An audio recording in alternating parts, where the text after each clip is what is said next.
साथियों नमस्कार, आपका हार्दिक स्वागत एवं अभिनंदन। मैं ताराचंद कुमावत अश्वाल इलाहाबाद बैंक से असिस्टेंट जनरल मैनेजर के पद से सेवानिवृत्त हूँ।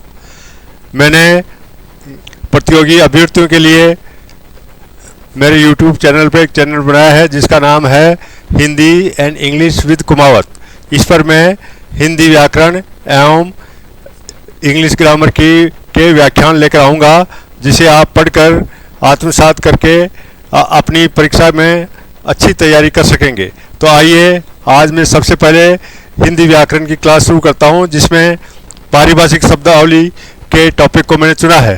देखिए, पारिभाषिक शब्दावली एक महत्वपूर्ण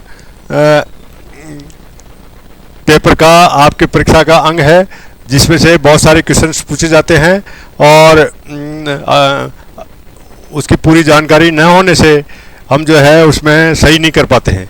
इसलिए मैंने उन्हीं शब्दों का चयन किया है जो विभिन्न परीक्षाओं में आए हुए हैं और जो विभिन्न परीक्षाओं आगे होने वाली परीक्षाओं में जो कि संभावित प्रश्न हैं, संभावित शब्द हैं, उन्हीं का मैंने चयन किया है, ताकि आप जो है उनको सीख कर पढ़ कर अपनी परीक्षा में सफलता प्राप्त कर सके। तो आइए पारिभाषिक शब्दावली, पारिभाषिक का जो है वो हम इसका विच्छेद करते हैं तो इसमें प्री उपसर्ग है, भाषा मूल शब्द है और इक प्रत्यय है। आदिवर्दी के सिद्धांत से इक प्रत्यय से ये शब्द बनता है पारिभाषिक। और शब्दावली की अगर हम संधि विच्छेद करेंगे तो शब्द धन आवली, तो इसमें जो है ये बनता है शब्दावली। इसमें आवली शब्द भी सही माना जाता है। तो आवली और आवली का मतलब है पंक्ति या माला। जो है ये दीर्घ स्वर संधि का उदाहरण है, जिसमें ए और ए मिलके आ बनता है, और यह एकादेश प्रक्रिया का एक उदाहरण है। एकादेश प्रक्रिया क्या होती है? इसमें दो स्वर आपस में मिलकर के एक बनाते हैं। तो ये जो है ये जो कि एकादेश प्रक्रिया कहलाती है। एकादेश प्रक्रिया में दीर्घ स्वर संधि, आपकी गुण स्वर संधि और वृद्धि स्वर संधि के सारे शब्द जो है एकादेश प्रक्रिया में आते हैं। पारिभाषिक शब्द की जो है इनकी क्या विशेषता होनी चाहिए, क्या विशेषता होती है, और ये जो विवरण है ये संगत और असंगत के रूप में परीक्षा में पूछे जा सकते हैं और परीक्षा में पूछे भी गए हैं। देखो, इनका अर्थ जो है सीमित होता है। इनकी विशेषताएं जो है पारिभाषिक शब्द की, इनकी ये विशिष्ट शब्द होते हैं और इनके शब्द के स्थान पर किसी पर्याय या समानार्थी शब्द का प्रयोग नहीं किया जा सकता है।